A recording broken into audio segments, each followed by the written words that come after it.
Bienvenidos al entrenamiento de doctrina bíblica. El tema de hoy es la seguridad eterna. Una pregunta. ¿Ustedes creen que la palabra de Dios es la Biblia? ¿Ustedes creen que en la palabra de Dios se dice la verdad en un 50%, en un 75% o en un 100%? ¿Por qué digo esto? Porque es importante partir de una base, tener claro de dónde yo voy a sacar la verdad para tener claro este tema de la seguridad eterna. Las palabras de nuestro Señor Jesucristo en el libro de Juan, el Evangelio según San Juan, capítulo 5, verso 39, dice claramente lo siguiente: escudriñad las Escrituras, porque a vosotros os parece que en ellas tenéis la vida eterna, y ellas son las que dan testimonio de mí. Y no queréis venir a mí para que tengáis vida. ¿Qué es lo que nos dice la palabra de Dios con respecto a cuál es nuestra seguridad? Yo quisiera poner un fundamento primero de dónde viene, de quién es el plan de salvación, quién fue el diseñador. Dice el libro de Levíticos, capítulo 17, verso 11, dice de que Dios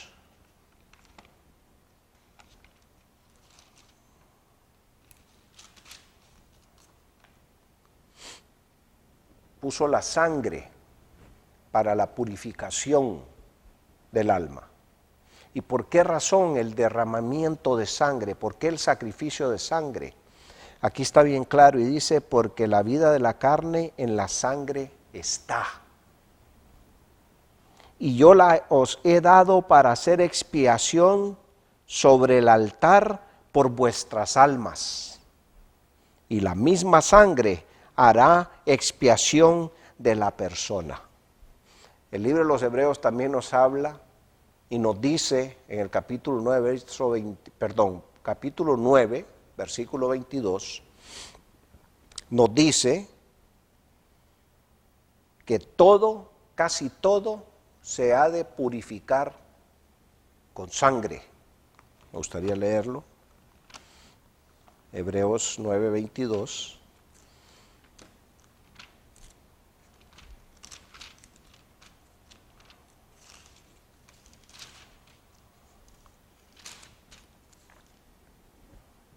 Y casi todo es purificado según la ley, con sangre, y sin derramamiento de sangre no se hace remisión.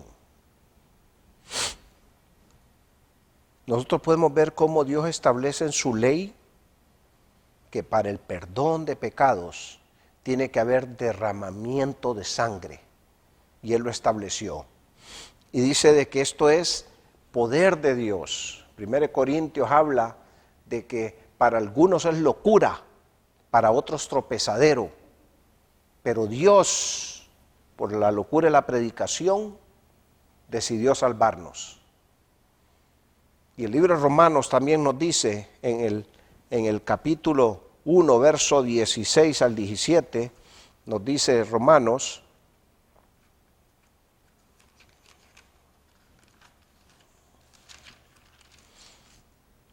porque no me avergüenzo del Evangelio, porque es poder de Dios para salvación a todo aquel que cree, al judío primeramente y también al griego.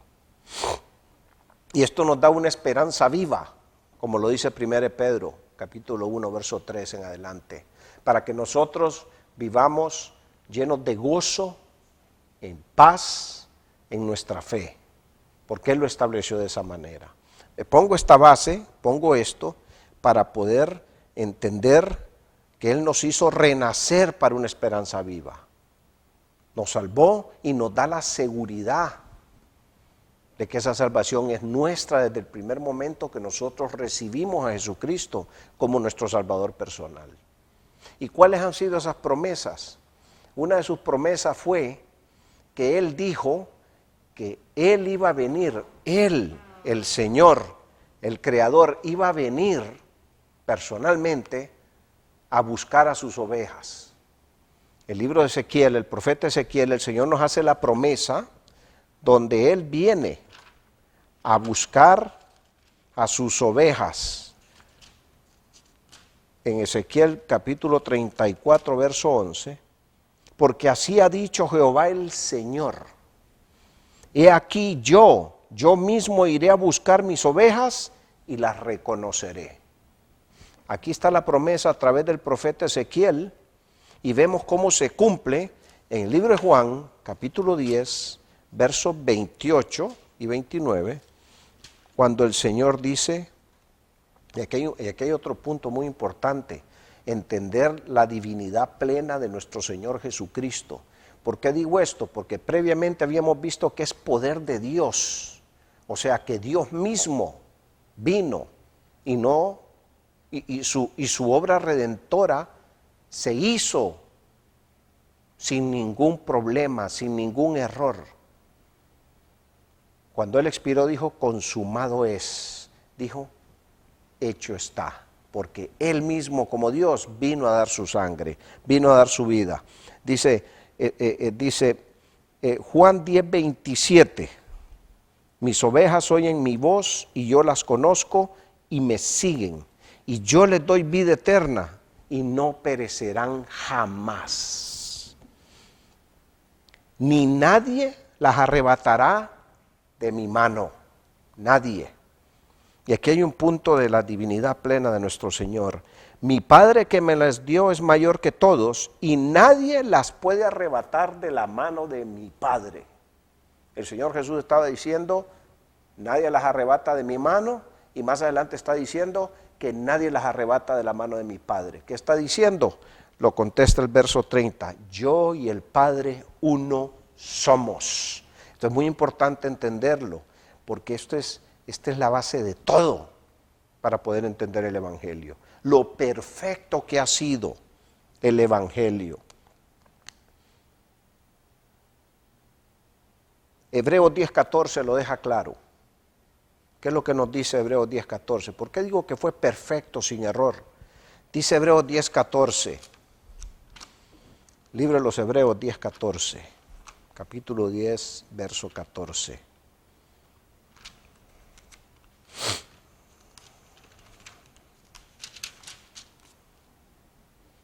Porque con una sola ofrenda hizo perfectos para siempre a los santificados.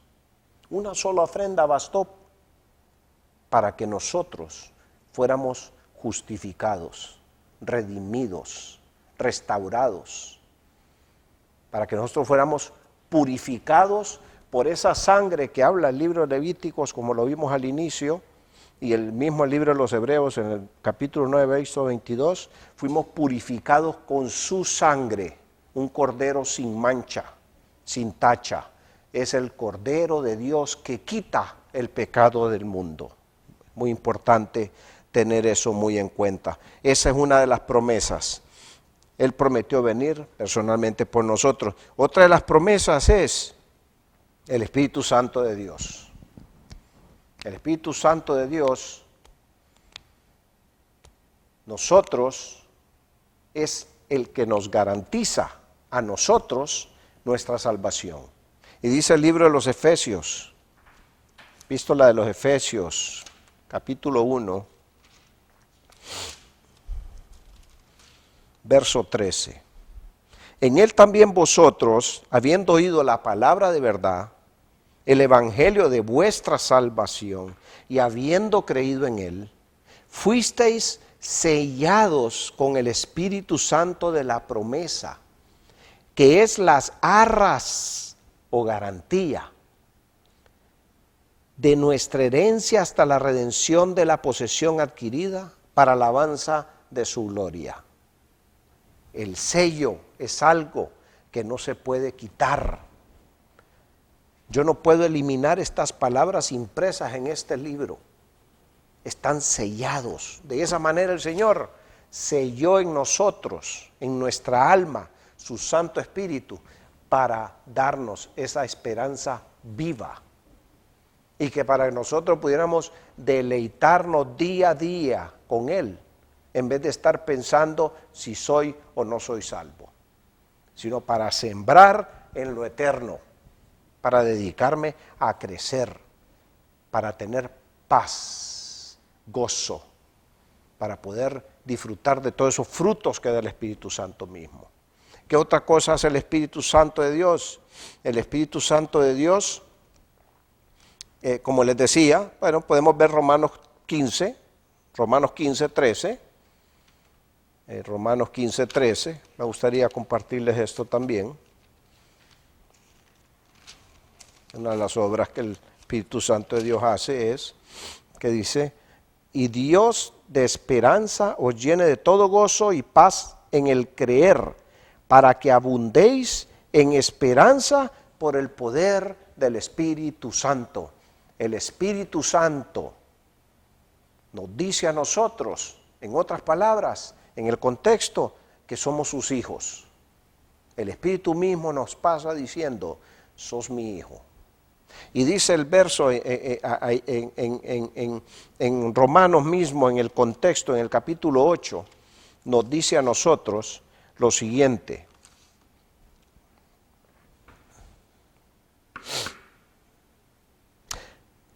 porque todos los que son guiados por el Espíritu de Dios, estos son hijos de Dios. Pues no habéis recibido el espíritu de esclavitud para estar otra vez en temor, sino que habéis recibido el espíritu de adopción, por el cual clamamos: Abba, Padre. El Espíritu mismo da testimonio a nuestro espíritu de que somos sus hijos. De que somos sus hijos. Cuando el Espíritu Santo de Dios obra en nuestras vidas con su palabra, su espada, y nosotros podemos ver los frutos en nuestra vida, nos dice a nosotros: hey, tú eres hijo de Dios, yo estoy trabajando en tu vida. Hay un punto muy importante a aclarar rápidamente, la pregunta es: ¿Dios necesita ver mis frutos para saber si soy su hijo? Definitivamente que no necesita eso. Lo digo por la cuestión de las doctrinas que han salido de ser, si no hay fruto, no sos su hijo. No, Dios no necesita, pero sí el Espíritu Santo de Dios le dice a mi espíritu que soy su hijo, cuando el Espíritu Santo de Dios da testimonio de mí a través de los frutos. Pero ese testimonio es hacia los demás, para ser buen testimonio, ser luz, definitivamente. Es muy importante tener eso en cuenta, ¿ok? Muy importante tener eso en cuenta también.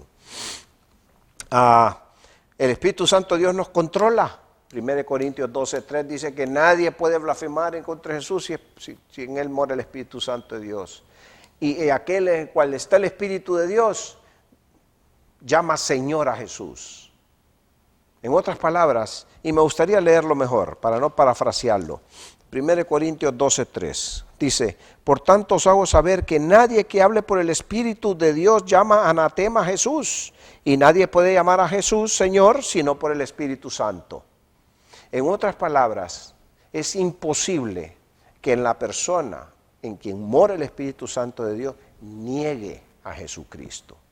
Entre en una apostasía. ¿Por qué? Porque es propiedad de Dios. Una vez que fue sellado, fue comprado con su sangre, es propiedad de Dios. Y ese sello significa eso: es mío, nadie lo puede tocar.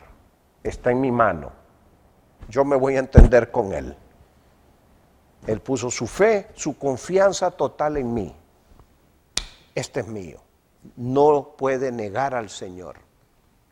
Otra de las cosas muy importante en Romanos 8:11 nos dice el Señor, en el mismo contexto a donde estaba hablando de que somos hijos de Dios y clamamos Abba Padre, en el 11 nos dice: y si el Espíritu de aquel que levantó de los muertos a Jesús mora en vosotros, el que levantó de los muertos a Jesús vivificará también vuestros cuerpos mortales por su Espíritu que mora en vosotros. Tenemos esa otra garantía, esa promesa que nos garantía que el Espíritu Santo de Dios que resucitó a Jesucristo de los muertos, también lo va a hacer con nosotros. O sea, aquí no hay pérdida. Aquí no hay pérdida alguna.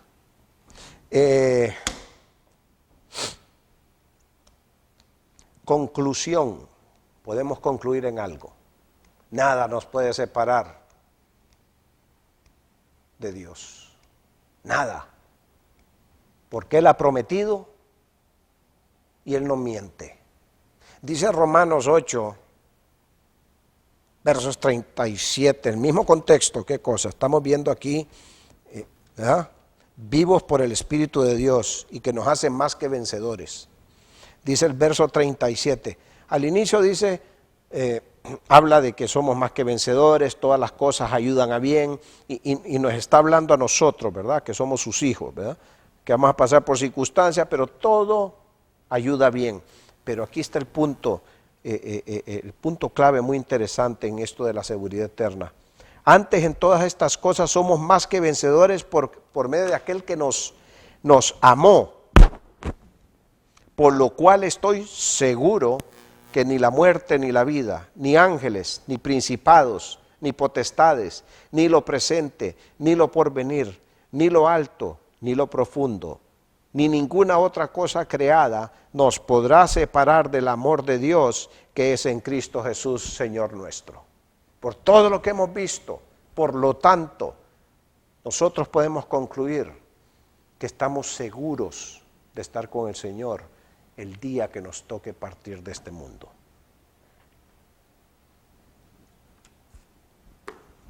Dios es fiel. Dios permanece fiel. Dios no es inconstante.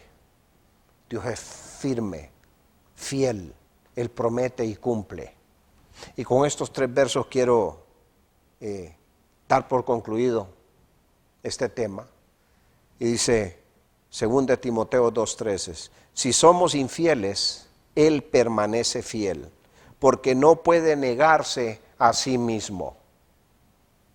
No puede negarse a sí mismo. Tito 1, Pablo, siervo de Dios, apóstol de Jesucristo, conforme a la fe de los escogidos de Dios y del conocimiento de la verdad, que es según la piedad, en la esperanza de la vida. Dios, que no miente, prometió esta vida desde antes del principio de los siglos. Él prometió esta vida y Él no miente. ¿Y de qué vida está hablando? Vida eterna, vida con Él para siempre. Ese es el anhelo de Dios, ese es el deseo de Dios. Eso, eso sale de lo más profundo de su ser. Porque de tal manera amó Dios al mundo que ha dado a su Hijo unigénito, para que todo aquel que en Él crea no se pierda, mas tenga vida eterna. Y lo recalca en el 17, porque no envió Dios a su Hijo al mundo para condenar al mundo, sino para que el mundo sea salvo por Él. Esto lo prometió, Él no miente. Palabras de Él mismo a Nicodemo. Le dijo, yo doy vida eterna a todo aquel que confía en mí. Y es una confianza total. Es una confianza plena. Y se logra a través del Espíritu que Dios ha puesto en nosotros, en su palabra, en tiempo en la palabra, constantes en la oración.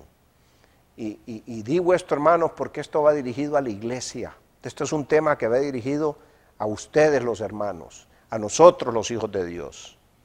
Que para nosotros no ser tambaleados, tenemos que pasar en esa relación constante, estrecha con el Padre. En el nombre del Hijo, por medio del Espíritu Santo. Un último verso, número 23, 19. Dios no es hombre para que mienta, ni hijo de hombre para que se arrepienta. ¿Acaso no dice y no hace? ¿Acaso promete y no cumple? ¿En quién hemos confiado nosotros? ¿En quién hemos confiado nosotros? La palabra es bien clara. En el mismo Creador, el que nos hizo, el que una vez tuvo el propósito de que le adorásemos, le glorificásemos con nuestra vida, pero le fallamos. Él en su justicia demanda perfección, pero en su amor Él sabe que no podemos lograrlo. Por eso es que Él dice, porque de tal manera amó Dios al mundo. Porque Él sabe, Él que todo lo sabe, sabe que no le vamos a poder cumplir. Perdón.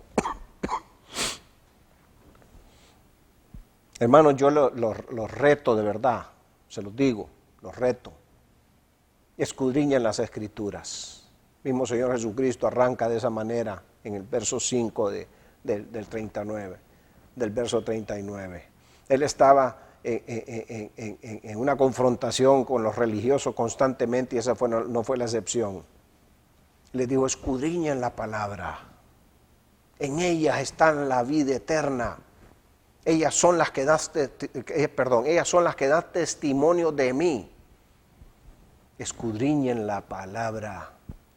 Desde Génesis a Apocalipsis, todo se centra en la salvación de Dios hacia nuestras vidas. Y Él nos quiere tener para siempre.